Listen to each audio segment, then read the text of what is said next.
¿Cómo andan? Hoy tenemos el bike check 2019 de mi BMX. Bueno, comencemos. Empezamos con unas manoplas Eclat Bruno. La verdad van bastante bien y sí las recomiendo. Después seguimos con un manubrio Battle cromado de 9 pulgadas. Seguimos con la potencia, que es una Sunday. Va bastante bien.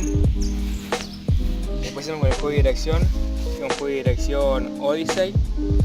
De verdad que también va bastante bien.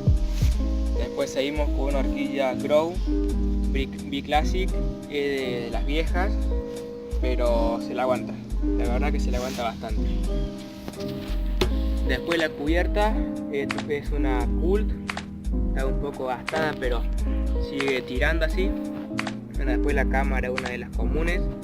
Después el aro es un Supradón. Y bueno, por ahora viene durando. Después los rayos son unos rayos Crow. La masa es una masa Crow 2.0 a bulones. Seguimos por acá, llegamos al cuadro, que es un cuadro Crow Classic 2075 Full Park. Bueno, va bastante bien por ahora. Después el asiento y poste Crow. Después los rulemanes de las palancas son genéricos. La corona es una Fat. La cadena es una Crow. Las palancas una Crow de 3 piezas bidireccionales. De verdad van bastante bien. Después los pedales son unos primos JJ Palmer. También se la aguantan bastante. Y por acá atrás tenemos una cubierta Maxi, una cámara común y después un Alex Rim, creo que es el nombre, sí. Y ya por acá sí me ha roto, pero no importa, sigue durando. Después tenemos la mayoría de los rayos Crow, excepto los cromados que son genéricos.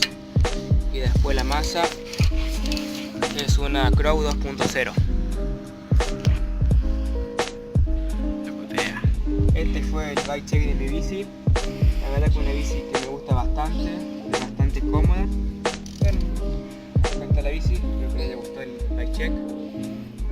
Ya la vamos a dejar con unos clips.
Grabate.